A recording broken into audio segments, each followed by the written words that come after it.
From 23dB Production Studios in the Garden State, New Jersey, this is the Art of Music Tech with your hosts, Fela and Denis.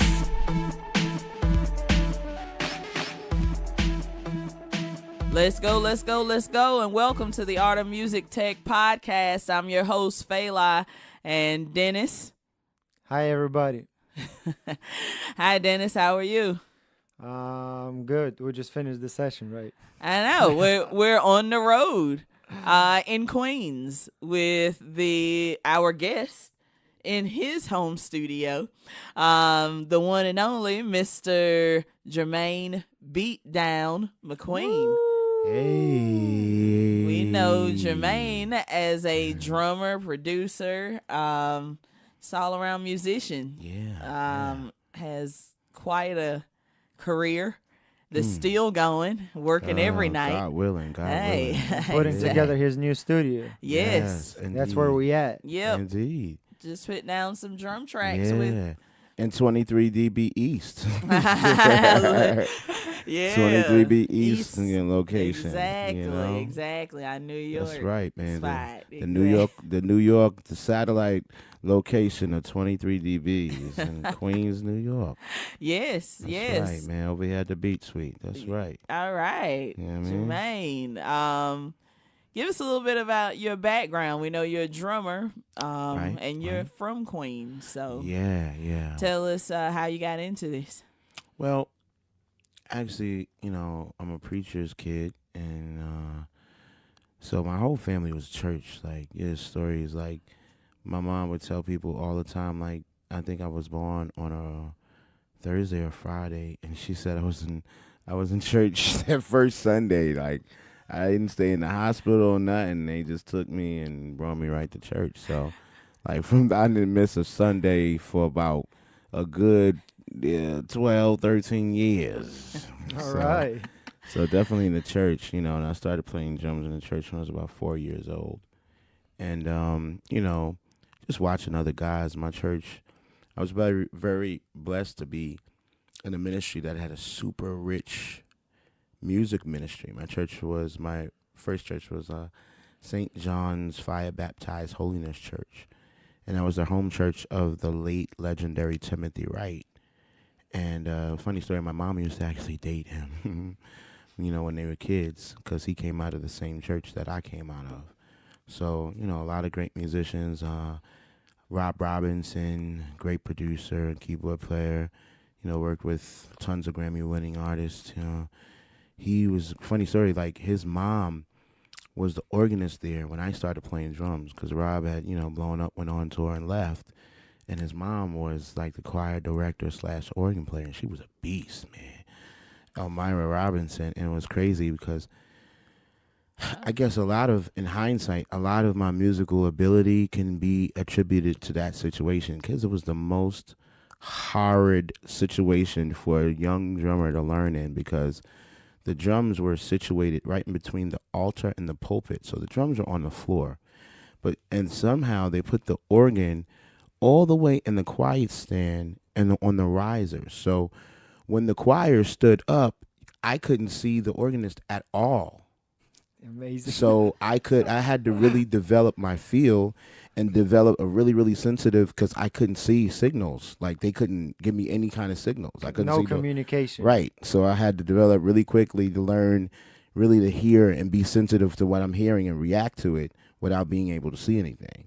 Because most of the time, the pulpit was in front of me and the choir was in front of me. So that's two sets of people. So imagine if it were a big service and 15 preachers were in the pulpit and you had 30, 50 choir people. It was no chance I was going to see. Okay, so that definitely develops the feel. Yeah, man. So I mean, so from the church you go. How do you get into breaking into R&B? Well, sound like a lot of your. Yeah, I was in church, and then I got into high school. I went to Sheepshead Bay High School, and my junior high school had a gospel choir there, and the gospel choir was beast. I mean, went to Italy, 2 years in a row, and sang for the Pope at the Vatican on Christmas Eve. beast. Wow. Yeah. That's the level. Right. Like that level. So every level in my life, it seems like I've been around. It's like dope stuff, like, Gospel Fest, all that stuff. We were doing that when I was 14, 15 years old. Yeah, So, perfect age to do it too, right? So from then, I made friends with the student choir director there, and then I started playing at her church, and her church was Christian Fellowship Life Center, and she was dating this kid named Rufus Jackson, this incredible bass player and drummer, and we got cool with him. And I was playing at their church for a while. Then kind of had a falling out there, and things didn't go too well. But I met my wife at that church, so it was pretty cool. So I was sitting home. What year was that? Oh, God, I'm not going to tell my age. That had to be maybe, I want to say 95, 97, All right. around there. And I met my wife, and I was dating my wife. And at that point, I had only known playing gospel drums in church. And maybe when I was a kid, I used to live in Coney Island in Brooklyn. And when I was about 15, there was this community center band that rehearsed across the street. And the drummer at the time was the lead singer. He started, he would double as the lead vocalist when the other lead vocals couldn't be there. So one day I wandered into the community center, and I ended up sitting in on drums, so ended up joining their band, and that was like the first time playing R&B music. Like, we used to do gigs on the boardwalk and do weddings and stuff, and I was like 15 years old. These guys were like 30. What did you play? What songs? Like, Do you Before I remember? Let Go, The Love, oh my God, we did this wedding, funny story. We did this really super Italian wedding, right? It was my first wedding I ever did, right? So this is in Bensonhurst, so we're at this catering hall, and we're playing, and I'm 15, bro, and we're in this game, drinks are flowing, and all of these big, hairy greaseball mobster types is in there, and they're going crazy off of soul music. So we go into The Love I Lost. The love I lost is a sweet love, and we killing it. The love I lost. And this one dude gets up and is like, oh my God, oh my God, I love this song, oh my God. And he pulls out this wad of money. And he just starts throwing hundreds on the stage. And he was like, keep playing it. Just keep playing it. We played The Love I Lost for 90 minutes straight. Wow. Oh, man. So it's like, you like a lot of that in the church and stuff, I developed stamina playing drums. Oh yeah, the hustle. And the hustle. This is how you wanted to make your money. So. Yeah. So then after the church experience, I'm 19, and I started dating my wife, and my wife was still going to the church, but I wasn't. I was mad. I felt like used and abused and everything. My wife was like, listen, you have to do something because you're sitting around here being really sad and it's not good. So she found this ad. She went and found one ad in the Village Voice. And it was for this band, alternative rock band. I was looking for a drummer. And they had a weekly gig in the Village at 101, Club 101, which is on 7th Avenue South, right there on the corner. And it was like pretty dope spot. So Is it still there? nah, it's a GNC now. Gentrification is a bitch. Okay. But anyway, I went to the audition, and it was a very interesting band. I'm not even gonna go into that story, but it was a dope situation. They had a 6 o'clock. They had a 6 o'clock, 6 o'clock slot, 6 to 9 every Monday night, right? So I started playing this gig. I'm like 19 years old, and it was like a funk kind of Jamiroquai kind of. I wish I was something kind of band. I don't know, but the dopest thing was the band that was after was this killer open mic band with like all of these A-list players. You had like Mike Campbell on guitar. You had like Artie Reynolds or Jerry Brooks on bass. You had this crazy keyboard player named Rico Tyler. You had like the late Sean Jamal or Melanie Daniels on vocals. So it was just a killer team all around. And they were the band that was going on after us. And at the time, Poogie Bell was playing drums. So it was Poogie and this other guy named Damon Mendez. So one time, they had started coming in early and catching the end of my set. And they started, really appreciating and, hey, yo, young blood, yo, you sound good, whatever. I was like, okay, thanks, guys, or whatever. So one night, Fuji got the call for Erica, and that's when the Colin Tyrone thing happened. So, Erica Badu. Yeah, Erica Badu. So he didn't show up for the gig, and they were stuck. They couldn't find anybody. So they came up to me, and they was like, hey, Youngblood, you want to make an extra $250? Full disclosure, my first gig was paying $75.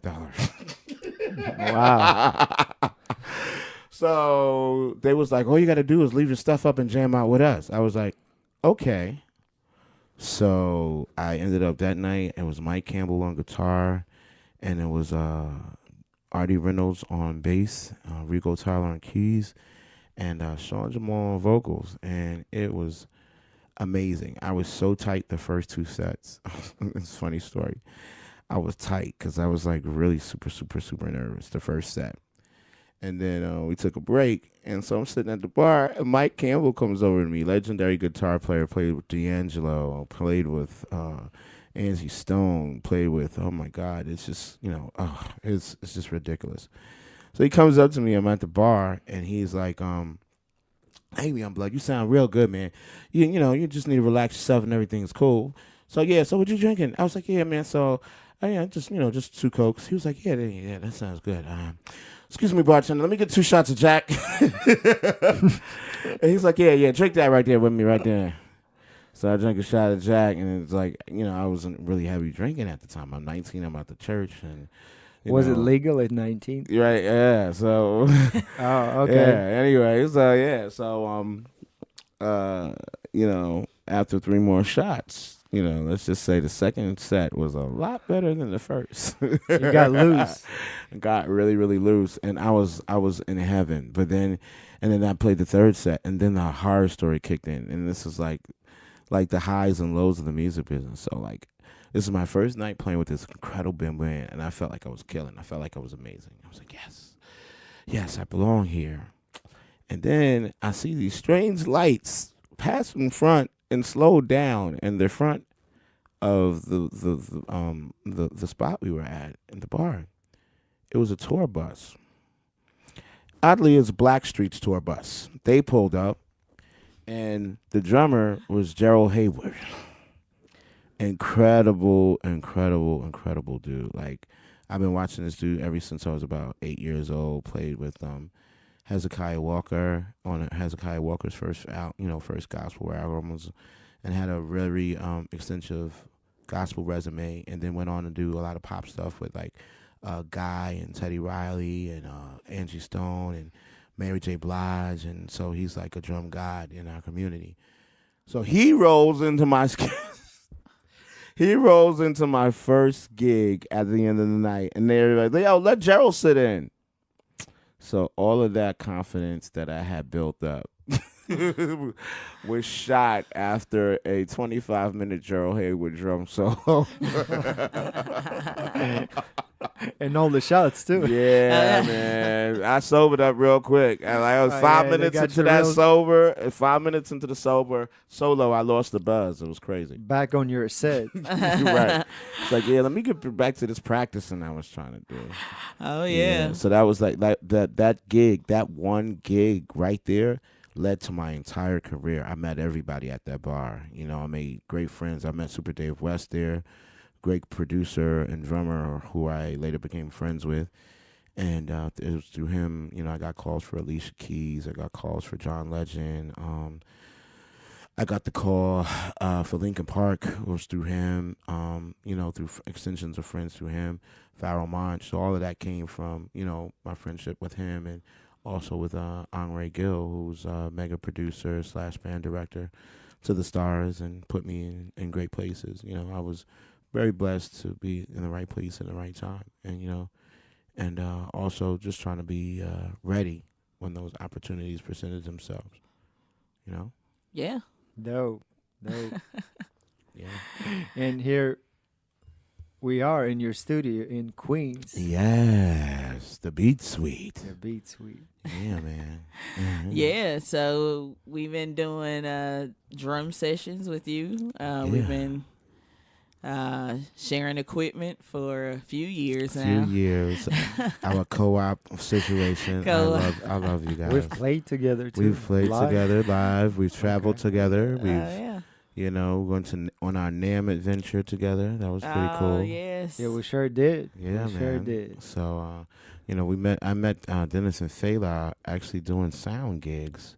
Really grueling sound gigs. That would start at like 3 o'clock in the morning. We would meet up at like 3 o'clock in the crack of the door. Everybody's tired, and we'd be loading these trucks with all of this heavy gear.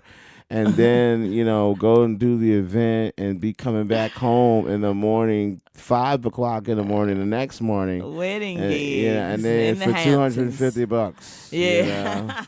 After you done went to the wedding that these people spent $500,000 and you made $250 and you worked 27 hours. What you gonna do? What you gonna do? Wow, What you that- gonna do? The reality. Yeah. Right. Yeah, it kept the lights on. It you really know, did. it was- I learned a lot though. I mean, Yeah. I was thankful personally. I'm thankful for that time because that was the time when I met you guys. I almost I pretty much had quit playing drums. I was really trying to focus on maybe starting a career as an engineer and getting more heavily into that.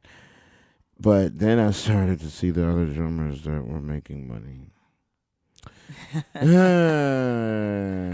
And I was like, hey. Go with what you're good at, right? Let me go on ahead and get this money, and then what happened was after I worked 27 hours lifting up speakers and trudging through mud and dealing with horrible people's attitudes and all kind of stupid stuff, and I got $250. A crappy drummer would roll in the same gig at 6 o'clock, play the gig, Or and later. be gone at 11 and make $900. So yeah, The numbers. Yeah. we decided to go on ahead and get back into playing drums. But as far as learning engineering, a lot of drummers have their own setup. They have Right. a home studio Yeah, or to yeah. track drums for other people. Right, you have to. It's You have essential. to. It's essential now in today's market because everything is such a fast turnover. And if you're a drummer, who has a setup in your home, people, you can do things on the internet and just send files out, and track as you need it. Me personally, I really love music and I love the process of creating. So I created a space, where my friends can come over and we could just make music, man, jam out and make incredible stuff, no pressure, but it seems, music making in this particular piece of property has been very easy. Down through the years, I've had friends who, this is like the latest incarnation of our studio. I've always had some sort of a workspace in this piece of property. And every time I've had some sort of a setup, one time I had a few Akai DPS 12s and, running that through, a shitty SM Pro preamp for some mics and, using some MPCs and a record player and a few Sims. And I had a little setup upstairs in my little, it's about a 6x8 kitchen. And that setup really didn't work for me. It didn't yield any progress for me. However, when I was on tour with Pharoah Monch, there was a producer / bass player by the name of Brandon Hodge who went in that same room and made Fire that later ended up on an Ice Cube record. So that was made in my house. And then I had another friend, Super Dave West, who was here, and he made a song in this very room up against that wall with an MPC, a record player, and a half keyboard that ended up on the Michelle and Degale cello record, and another one that ended up on the Talib Kweli record. So, History. yeah, man. So, I mean, before we even got any of this gear in here, people were already making music in here that's already placed, Yeah. So that's pretty dope.